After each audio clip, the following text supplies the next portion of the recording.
se mejora la señal.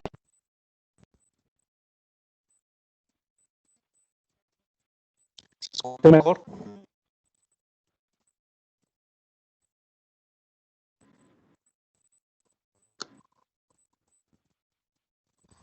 Bueno, yo igual lo escuché robótico, pero no sé. A ver, Sí, más o menos. ahí ya no escucho nada.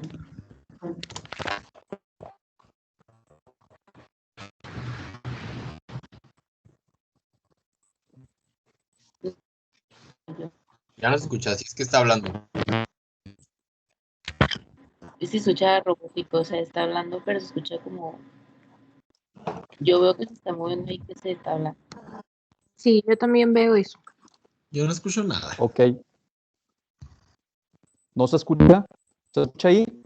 Ahí Ya. se escuchó Sí, escuchó. más o menos. Es que está muy baja la señal de la red. Ok, ahí me escuchan? Sí. Igual medio Sí, robótico. bueno, les pero sí. comentaba. Se sigue escuchando como robot. No, ya no. Ya no tanto. Ok. Ok, les comentaba que en relación a lo que hemos visto de los conceptos psicoanalíticos, de lo que corresponde al inconsciente, preconsciente, consciente o ello, yo, el super yo, ¿qué es lo que podemos tomar como referente en lo que concierne al ello o al inconsciente? ¿Qué fue lo que hablamos, lo que explicamos para definir esta instancia?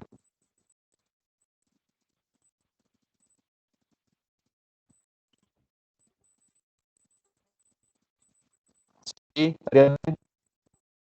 Bueno, de ello platicábamos que era el inconsciente y pues es prácticamente únicamente la búsqueda de placer y no hay empatía. Entonces, pues las personas que tienen un ello más, o bueno, que tienen como una personalidad más predominante en el ello, pues son personas como muy indiferentes a las demás personas, no tienen empatía, este, pues sí, solo buscan su propio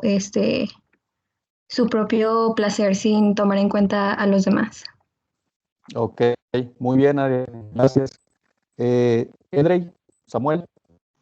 Bueno, hablando en cuanto al super yo, que es como Ajá. esta forma en la que pues intervienen como la sociedad para determinar como una forma correcta de actuar y que muchas veces es como la que nos rige Ok. a la mayoría de las personas o Ujú. bueno, algunos, pero que muchas veces cuando suprimes también esta parte del ello que mencionaba Ariadne, que es el inconsciente, que es como actuar por un impulso, pues también puede generar problemas psicológicos y de formas de interactuar, que en algún momento a lo mejor tú eres una persona muy políticamente correcta, pero en algún momento vas a explotar y vas a hacer algo que no se imaginaba la persona que puedas hacer. Así es, muy bien. Gracias, Samuel. Diana. Ya la última que falta pues es la parte del yo, sería como, bueno, está más conectada con el ello y aquí se intenta manejar el impulso que viene del ello para satisfacer las necesidades y pues básicamente controla también funciones de pensamiento y memoria. Ok, ahí nada más una observación. El ello no está tan conectado con el yo, ¿eh? Es más bien el yo conectado con el preconsciente o con el super yo, ¿sí? El ello es una parte que a veces como es inconsciente, se manifiesta, tiene algún tipo de forma de expresión, eh, no está conectada con la parte consciente del yo. Entonces, sí, por lo demás está bien, o sea, el yo es el principio de realidad, es lo que nos conecta con lo que sucede en el entorno, es la parte cognitiva de nuestra mente y nada más haciendo esta pequeña aclaración. Sí, Evelyn. Bueno, es que yo tengo más que nada una duda. Bueno, es que llevamos un taller de tanatología y en el taller Ujú. la doctora nos habla de un yo desconocido, o sea, de que que nos decía ella que es cuando son cosas que pasan que tú no esperabas que te pasaran y que en ese momento pues reaccionas diferente. Entonces no sé si eso, si hace referencia al ello o si tenga alguna relación o si son cosas diferentes. Son cosas diferentes. Aquí estamos viendo psicoanálisis, ¿sí? Y en el psicoanálisis, dentro de de estos primeros conceptos o de lo básico del psicoanálisis, se habla de estas tres instancias. Obviamente hay muchos teóricos o psicoanalistas o neopsicoanalistas que han tomado las bases de la teoría freudiana para ir agregando o ir complementando dicha teoría, ¿sí? Esto del yo oculto, yo lo veo más relacionado con esta función del preconsciente con el yo en la cual están interactuando, ¿sí? La manifestación del inconsciente, según Freud, siempre va a ser una manifestación eh, que va a surgir en algún momento sin que la persona tenga, obviamente, en ese momento la capacidad de filtrarlo, ¿sí? Hablábamos, por ejemplo, de lo que Freud denomina como actos fallidos o lapsos léxicos, es decir, por ejemplo, el que una persona esté hablando sobre un tema y de repente se le salga un comentario o algo que en ese momento no era tan consciente o no lo tenía previsto mencionar, sobre todo en la cuestión de las discusiones, ¿sí? Cuando nosotros decimos cosas que pensamos o que tenemos guardadas o arraigadas, pero es tanto el furor de la discusión o de esta necesidad de expresar la agresividad en una discusión que lo mencionamos, o lo que se conoce como el acting out, ¿sí? Que son aquellas acciones que de repente salen como una manifestación del inconsciente. Es decir, yo no tenía planeado hacer algo, pero en ese momento surge, como por ejemplo, si lo volvemos a retomar en una situación de discusión, es tanto mi energía de enojo que pues obviamente yo no tenía planeado romper una mesa o arrojar un vaso o tener algún tipo de reacción en ese sentido, pero surge como parte de esta instintiva en la que esta energía se acumula y genera una tensión que la tienes que desplazar de alguna manera. No sé si queda clara. Sí, doctor. Sí, Entonces, sí, Luz bueno, ya Mario. nada, A ver, sí, sí, Evelyn. bueno, nada más, o sea, quería como dejarlo en claro. Entonces, el ello es más, relacionado a algo como que natural y en el yo oculto al que yo me refería era como algo que llevamos guardando siempre, o sea, como actitudes. El yo oculto vendría siendo como la parte represiva, ¿sí? Se supone que el mecanismo de defensa, el primer mecanismo de defensa que Freud establece es la represión, ¿sí? Nosotros reprimimos muchas situaciones inconscientes, ¿sí? No permitimos que salgan, ¿sí? Porque de cierta manera ahí es donde entra la parte cognitiva, la parte que regula, ¿sí? Dichos instintos o dichas manifestaciones inconscientes, y entra la parte del preconsciente.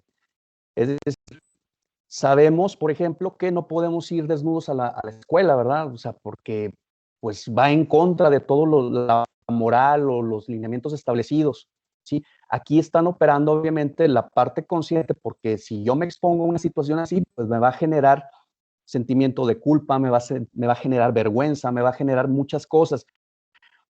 Y a la par, sabemos que no es lo correcto, que moralmente no es lo indicado, ¿no? Y que probablemente hasta me voy a hacer acreedor de una sanción, o sea, me ven en la calle así y, y pueden, no sé, llegar una patrulla y subirme y llevarme detenido. O sea, ese tipo de operación entre el yo y el preconsciente son las que regulan esta parte instintiva. Pero vamos al caso de personas, por ejemplo, enajenados mentales, en los cuales estas instancias ya no operan o ya no controlan de esta manera. Entonces, pues el enajenado prácticamente se mueve más por instinto, por lo que él en ese momento pues considera que es algo que tiene que salir o lo tiene que manifestar. Y a veces los vemos pues, que andan ahí en la calle, a veces se despojan de la ropa, a veces están manifestando algún tipo de situación y pues ahí está imperando más la parte instintiva, ¿sí? No sé si quedó claro, Evelyn.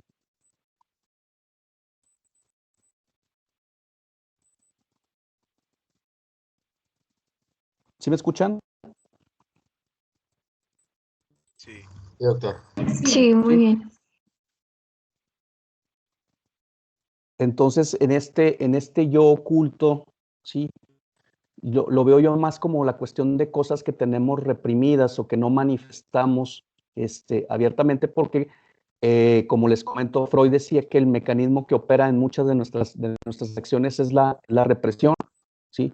Por ejemplo, en los hombres, o asociándolo un poquito a la cuestión de la tanatología, el hombre tiene reprimido el manifestar emocionalmente llanto o manifestar emocionalmente ciertas cosas, ¿sí? Porque ahí opera de una manera cultural, ¿sí? O tenemos un adoctrinamiento de que no tenemos que manifestar, y sobre todo en cuestiones sociales o en público, ciertas emociones, ¿sí? Están más restringidos en ese sentido. Y pues una parte de mí que quiere hacerlo, pero pues resguarda, no lo expresa abiertamente. ¿Sí? Doctor, sí me quedó claro, perdón, es que no podía prender mi micrófono porque se me trabó. Ok, gracias. Luis Mario. Ah, sí. Una duda rápida. ¿Los Sí. mecanismos de defensa provienen o los levanta el super yo o el yo? Los mecanismos de defensa son de manera inconsciente, ¿sí? Se dice que si no existieran los mecanismos, mira, los mecanismos de defensa surgen como una necesidad de nuestra mente de regular todos estos procesos inconscientes o estas manifestaciones inconscientes, ¿sí? Por eso hablábamos que hay unos mecanismos de defensa que son más adaptativos que otros. Obviamente, cuando los mecanismos de defensa son más adaptativos o son más funcionales o son más elevados, estamos hablando que sí hay un predominio de la parte del preconsciente y de regulando, ¿sí? Pero hay muchos mecanismos de defensa que surgen plenamente de manera inconsciente. Y la finalidad de un mecanismo de defensa, vamos a ver, es disminuir la tensión o la ansiedad que provoca con este conflicto intrapsíquico que hay entre las instancias, de buscar cuál es la más adecuada y tener una especie de equilibrio. Pero hay unos mecanismos de defensa demasiado primitivos o demasiado básicos y otros que ya están más enfocados a las instancias del yo y del preconsciente, perdón. No sé si queda claro. Sí, sí, sí. Gracias. ¿Sí? Ok, nos quedamos. Ya habíamos visto que en la segunda tópica, pues Freud cambia los nombres, ¿no? ¿Sí viste eso o no? Sí, sí lo vimos. Déjenme nada más, quitar la pantalla.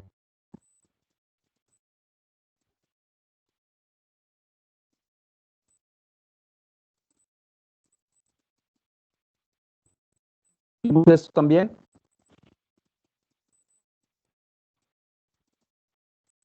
¿Sí o no? Creo que lo último que vimos fue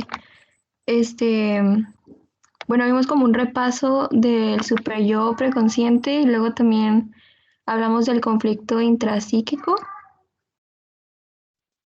Ujú. y, y ya creo que también hablamos del mecanismo de defensa de la negación. Perdón por mi gatito. Ok. Déjenme nada más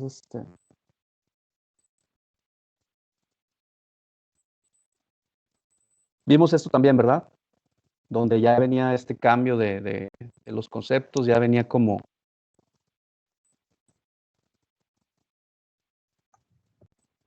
Vimos esta ansiedad. Ok, déjenme nada más porque no está avanzando la...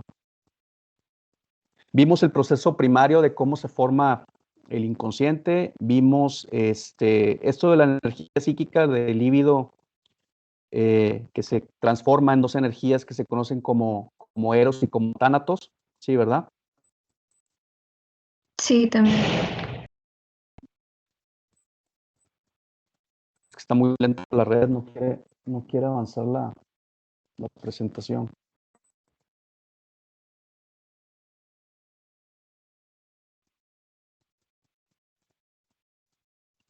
Bueno, en lo que mencionaban ahorita al final de esta cuestión de la ansiedad como una manifestación del conflicto intrapsíquico, pues básicamente eso es lo que Freud establecía que es lo que genera la neurosis en una persona, ¿sí? Cuando hablamos de una persona que es neurótica, una persona que manifiesta algún tipo de comportamiento errático, un comportamiento que es disfuncional en algunas áreas de la vida, ¿sí?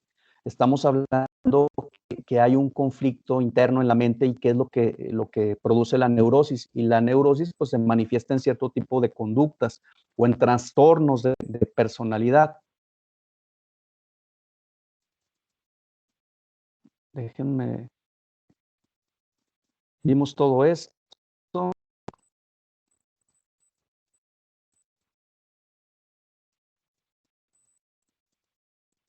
Aquí nos quedamos, ¿verdad? Creo que terminamos de ver una slide donde sale un sacerdote moviendo la cabeza, Doc. Sí, yo también Sale, recuerdo. Sí, ahí. Esa, ándele. sale Nicolas Cage. Ok, ahora sí, vamos a ver qué son los mecanismos de defensa. ¿Sí? Entonces, ya entendimos que este conflicto entre las instancias pues genera ansiedad, genera tensión y la mente va a tratar de generar estrategias para resolver dicho conflicto intrapsíquico. Estos mecanismos de defensa se adoptan. La expresión directa del impulso del ello es inaceptable para el superyo o es peligrosa en el mundo real. Como les comentaba, esta situación a lo mejor de transgredir alguna norma, alguna regla o algo alguna acción que probablemente al hacerla o cometerla, pues me va, más que generar una liberación, probablemente me va a generar un sentimiento de culpa, ¿no? O un sentimiento de frustración o algo que a nivel consciente, a nivel realidad, pues va a ser contraproducente para la persona. Pero sabemos que utilizar el mecanismo de la represión, ¿sí? No es la mejor opción. Tenemos que buscar alternativas de cómo nuestra mente saque estas situaciones o las haga manifiesto, ¿sí? Entonces, todos los mecanismos de defensa empiezan con la represión de los impulsos inaceptables. Esto es, los van a forzar a ser inconscientes, ¿sí? Entonces, de antemano, el primer mecanismo es la represión. O sea, esto no puede salir. Esto tiene que estar resguardado, eh, reprimido, replegado, ¿sí? Pero sin embargo, la represión va a consumir energía, ¿sí? Entonces, para conservar energía, el yo, ¿sí? O esta parte consciente va a utilizar una variedad de mecanismos de defensa que disfrazan un impulso inaceptable.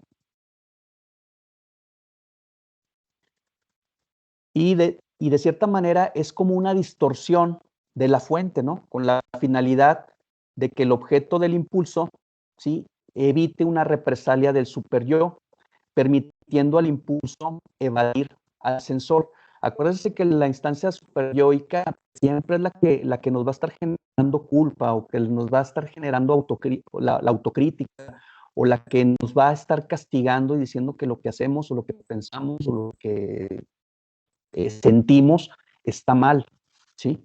Entonces, de esta manera no es necesaria una represión total del impulso.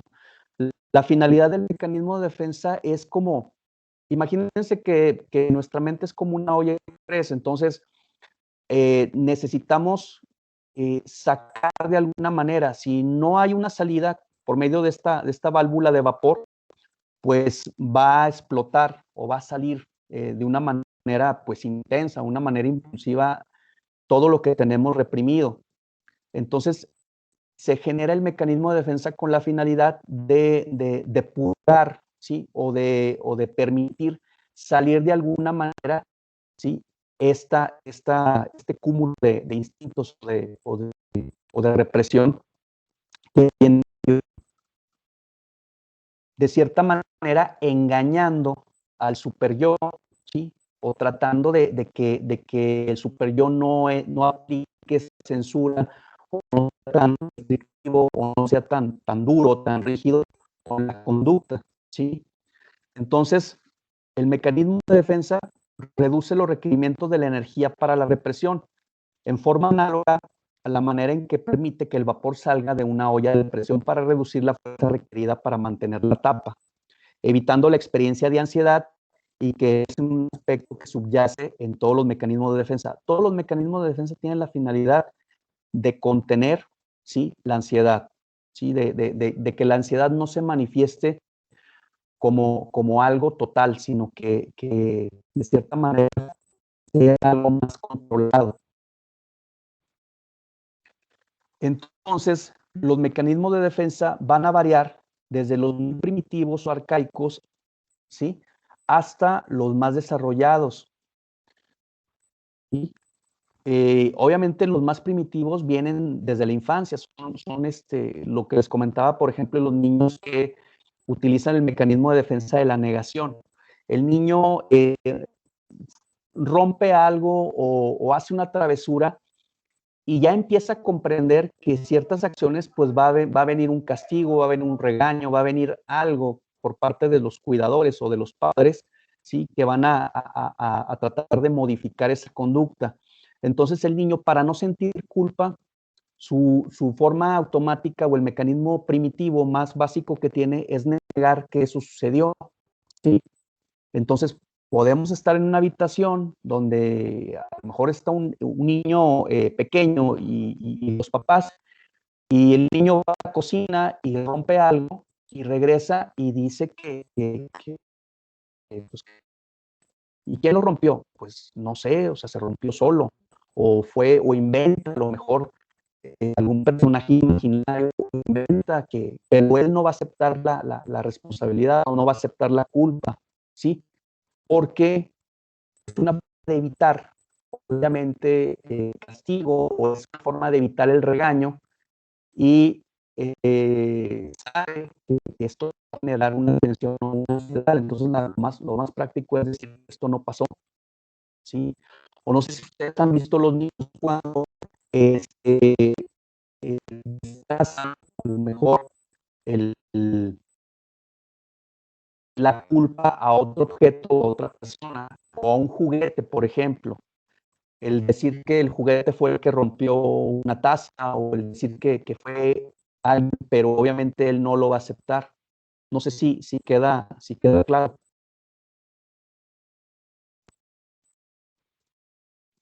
Sí, doctor. ¿Sí? Hay otro ejemplo de lo que es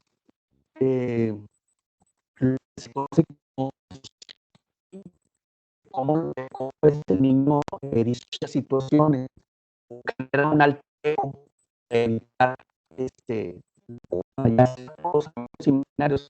Creo que todos ustedes han escuchado que de niños y sobre todo los que son hijos únicos tenían amigos imaginarios, ¿no? Sí. No sé si Sí. comentaron que eran niños de Esto ya se empezó a tocar mucho.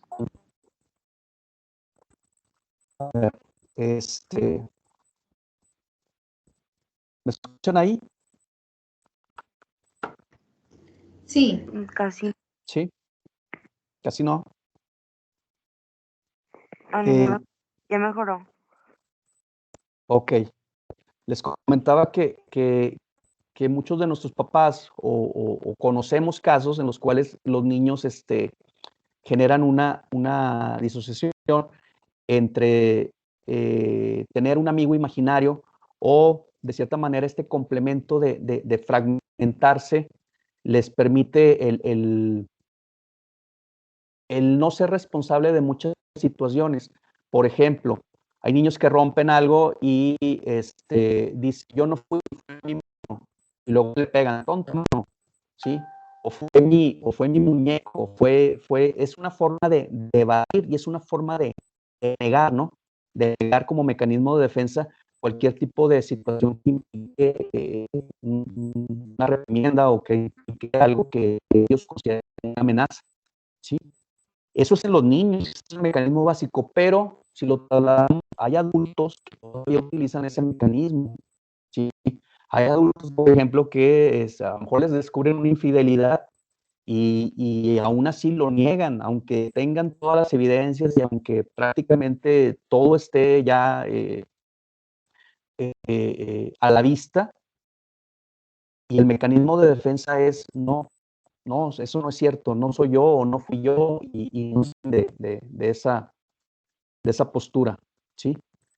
Entonces, hablamos de mecanismos de defensa muy básicos, primitivos o arcaicos que son desarrollados en la infancia y posteriormente, como vamos evolucionando, vamos creciendo y sobre todo va muy asociada a la parte intelectual de la persona, pues se van transformando y se van desarrollando a unos mecanismos de defensa más maduros, ¿sí? Y mientras todo el mundo necesita de mecanismos de defensa para enfrentar la vida, la gente que está más adaptada utiliza mecanismos o defensas más maduras, mientras que aquellas que emplean mecanismos de defensa más primitivos, pues se puede decir que están un poquito más limitados, ¿no? O pueden ser mecanismos de defensa más enfermizos. No sé si queda claro o si me escucho. Doctor, ¿a qué se refiere con mecanismos de defensa más enfermizos?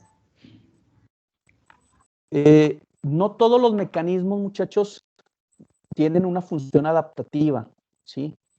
Por ejemplo, vamos a ver en una situación en la cual yo estoy discutiendo, ¿no? Estoy discutiendo ya sea con mi pareja o con alguien, ¿sí? Y la misma tensión o la ansiedad que se va generando, ¿sí? De estar en una discusión o inmerso en este pleito, va a generar que yo sienta la necesidad de golpear o de atacar, ¿sí? A otro. Una persona que no logra regular la emoción, pues obviamente se va a liar a golpes o le va a ir encima o va a tener algún tipo de respuesta en ese sentido. Otra persona que probablemente tenga más capacidad intelectual o más va a tratar de sobrellevar la situación y a lo mejor se va a retirar, no importándole que se le juzgue o que se le acuse de cobarde o que no está confrontando, sino él a lo mejor su mecanismo de defensa va a ser el mantenerse al margen, ¿sí? Otra persona puede tener algo que es como el mecanismo de defensa del desplazamiento, que lo puedo yo sentir la necesidad de golpear al otro, pero en vez de golpearlo, voy y estampo el golpe contra la pared, contra un objeto, por ejemplo, contra un carro, ¿sí? Hemos visto estas situaciones de parejas donde discuten y luego uno de ellos va y se desquita y va y le poncha las llantas o golpea el carro y todo eso, pero realmente este mecanismo de desplazar todo este enojo y todo este coraje que siento contra la persona y hacerlo a su propiedad o hacia un objeto que yo considero que para él es importante o valioso, ¿qué va a generar para mí? Pues una consecuencia, ¿no? Probablemente él pueda levantarme una denuncia, pueda utilizar esta acción en mi contra. Entonces, por ejemplo, en los casos de celotipia se dan a este tipo de conductas y por eso decimos que las defensas o los mecanismos pues, son primitivos. No sé si queda claro. ¿Sí, Dylan? Ahí está hablando Diana, pero yo quería hacer una pregunta. Ok. Ahorita que mencionaba a los amigos, como lo que los niños crean amigos imaginarios y que pues como que es relativamente común e inofensivo, quería preguntar precisamente eso, que si es sano que los niños tengan amigos imaginarios o sí, pues eso. Es común, sí, o sea, pues es parte de, como les comentaba, a veces en ocasiones, cuando el niño, sobre todo en los hijos únicos, sabemos que los hijos únicos pues se tienen que ingeniar o tienen que generar un poquito más de creatividad, sobre todo en la parte del juego, ¿no? En la parte lúdica. Pero hay veces que, vamos a suponer que es un niño que pasa la mayor parte del tiempo solo y que de cierta manera su forma de ser o su personalidad o su temperamento, pues el estar solo la mayor parte del tiempo le genera cierta ansiedad o tensión, ¿sí? Es decir, no le gusta estar solo, se siente vulnerable al estar solo, se siente desprotegido y los papás desgraciadamente no pueden estar un 24/7 ahí pendiente con él, ¿sí? Entonces, una alternativa que puede tener el niño es generar esta fantasía o esta recreación de tener un amigo imaginario para sentirse protegido, sentirse que convive con alguien y aminorar un poquito la tensión o la ansiedad. No sé si queda claro. Sí, Doc, gracias. ¿Sí? Entonces, de nada, la mayoría de nosotros puede generarlo y es algo normal, ¿sí? Hasta cierto punto, pues es parte de una necesidad de adaptación ante una circunstancia. El problema viene cuando esto se convierte, pues en algo permanente, ¿no? O que ya hay algo, a lo mejor algún antecedente de que pueda generar una esquizofrenia infantil y empiece a escuchar voces o empiece a tener algún tipo de alteración, de delirio, de alucinación, ¿sí? Pero ya sería algo patológico, algo orgánico. Pero es algo que el niño vive como una experiencia y luego ya prácticamente la supera, ¿no? ¿Sí, Ana? Ay, doctor, es que, bueno, como que ahorita está hablando y no sé, me confundí tantito. Entonces, en un mecanismo de defensa enfermizo sería como golpear a la pareja, pero cuando ya es maduro, o sea, es que ya no tenía, cuando es como toda esa ansiedad o todo lo que sea, como ese enojo que tipo que golpean, no sé, la pared o algo, Ajá. algún objeto de que alrededor, ¿ese ya cuenta como maduro o también es parte de los enfermizos? Porque ahí me confundí. No, es enfermizo. O sea, tú Ajá. golpeas una pared, golpeas, destrozas, haces un daño, ¿sí? O desplazas este enojo, coraje contra un objeto, pues no es un mecanismo de defensa maduro, ¿sí? Miren, vamos a suponer, ¿qué podría ser un mecanismo de defensa más maduro? Es tanto mi enojo y mi coraje que a lo mejor voy al gimnasio y en el gimnasio hay un costal de box y después toda mi energía, todo mi enojo, ya sea golpeando el costal o ya sea haciendo una rutina de ejercicio para sacar todo esta tensión o este estrés que siento, ¿no? Sería una forma de desplazarlo en algo que es socialmente aceptado en el cual no estoy agrediendo a terceros, no estoy ni autoagrediéndome ni agrediendo a los demás, sino simplemente estoy desplazando todo este enojo, frustración, agresión a una conducta que sea más adaptativa, ¿sí? A diferencia de tener conductas como estas que les comento, que es tanto mi enojo, mi coraje, que como no me le puedo ir encima a la pareja, pues voy y destrozo toda la casa, o le rompo la ropa, o hago ese tipo de situaciones que a veces se dan en las parejas, ¿no? Cuando las parejas pues tienen estas relaciones, como dicen ustedes, tóxicas o enfermizas. No sé si queda un poquito más claro. Sí, creo que sí. Es que como estaba diciendo, o sea, que tipo en una discusión el alejarse, que ya podría contar como algo maduro, y después mencionó esto de como de golpear, me confundí, ya fue como, a ver, es que como que se escucha enfermizo, pero lo mencionó con maduro, pero no, sí, ya entendí, o sea, la cosa es como ponerlos en algo que le pueda sacar como provecho, se podría decir. Ajá. O sea, sacar algo bueno de eso. Sí, el sacar algo bueno de eso. Obviamente, pues hacer una rutina de ejercicio, pues sabes que mira, para empezar, libera la tensión, libera el estrés, generas endorfinas, o sea, generas, es una forma de tratar de solucionar, ¿sí? O de sacar toda esta expresión o esta emoción, si lo quieres ver como negativo o positivo, como negativo, ¿sí? De una forma en la cual, como te comento, ni te autoagredes, ni agredes a los demás, ni te generas algún tipo de consecuencia, ¿sí? Pero hay personas que no, hay personas que obviamente predomina más esta instancia del ello o esta instancia en la cual pues la persona se va a los golpes simplemente, o sea, es tanta la contención que no puede, falla el mecanismo y termina dándose a golpes, ¿no? O por ejemplo, no sé, hay casos tan absurdos de personas que en la calle, en un crucero, se atraviesa alguien y le mientan la madre y empiezan a hacerse de palabras y a veces vienen con la familia y la familia termina siendo afectada por este tipo de situaciones, ¿sí? En los cuales pues la persona pudo haber a lo mejor obviamente expresado su inconformidad, su enojo, pudo haberlo dicho, pero no, es emparejártele y abrir el vidrio y decirle en su cara tal o cual cosa. Y tú no sabes si esa persona pues está armada o tú no sabes si esa persona pues, está bien psicológicamente y qué tal si te da el cerrón y se baja y hace un problema más grande, ¿no? No sé si así con esos ejemplos creo, o sea, queda un poquito más claro. Sí, Sí, ya lo Ariadne. entendí. Muchas gracias, doctor. No hay de qué. Yo quiero preguntarle si, eh, o sea, ¿eso se puede abordar en terapia o es algo así como ya definitivamente parte de la persona?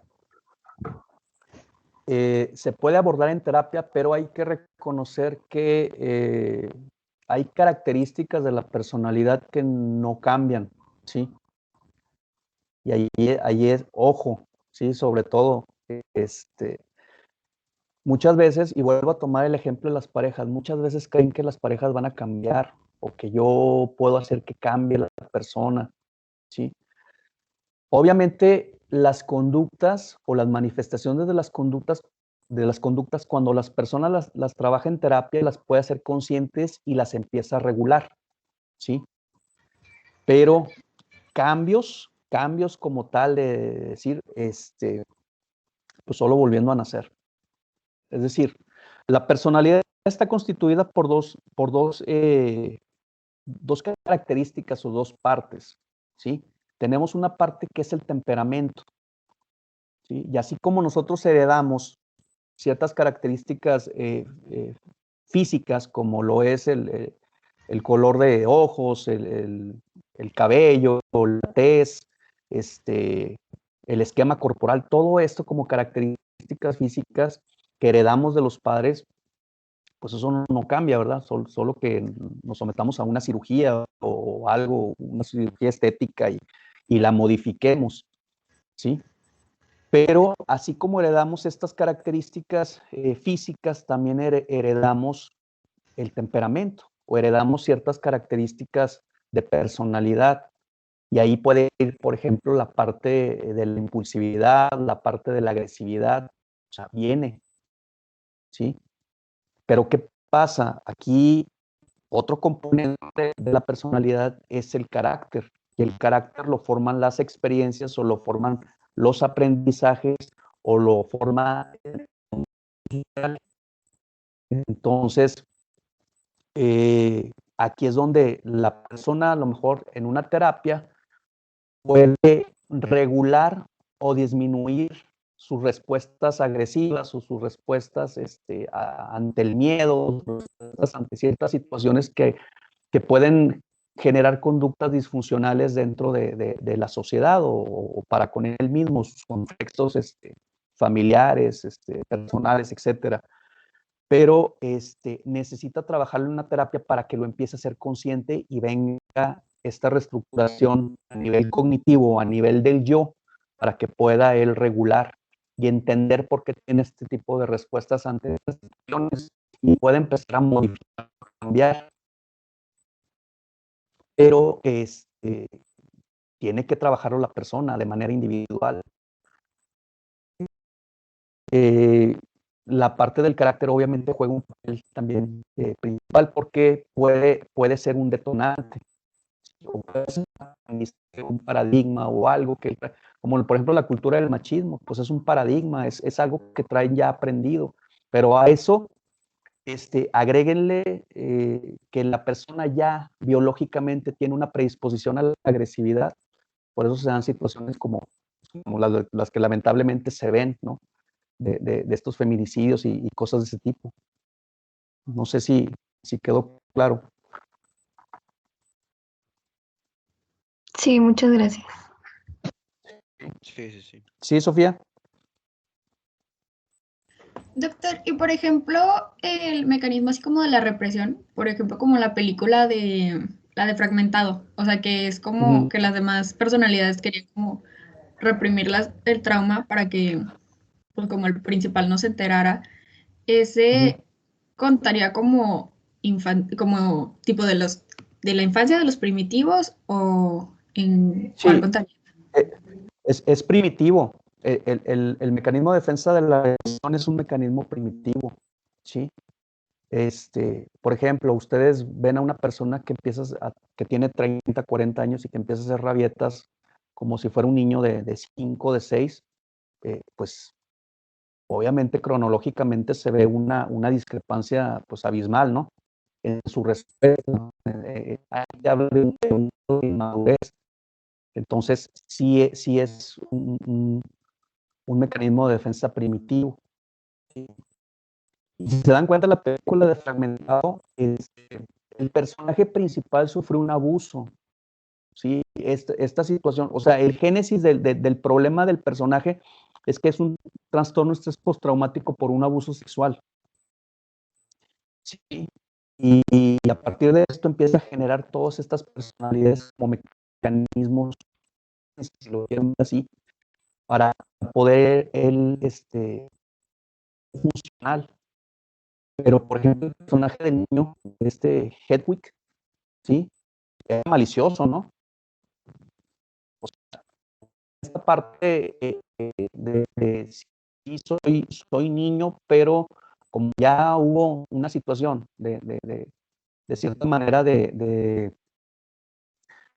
malicia a partir de la situación que vivió, de este trauma que generó, él era como ambiguo en ese sentido. O sea, por una parte seguía siendo niño, pero pues ya tenía como despertar de buscar situaciones con la muchacha que tenían pues secuestrada, ¿no?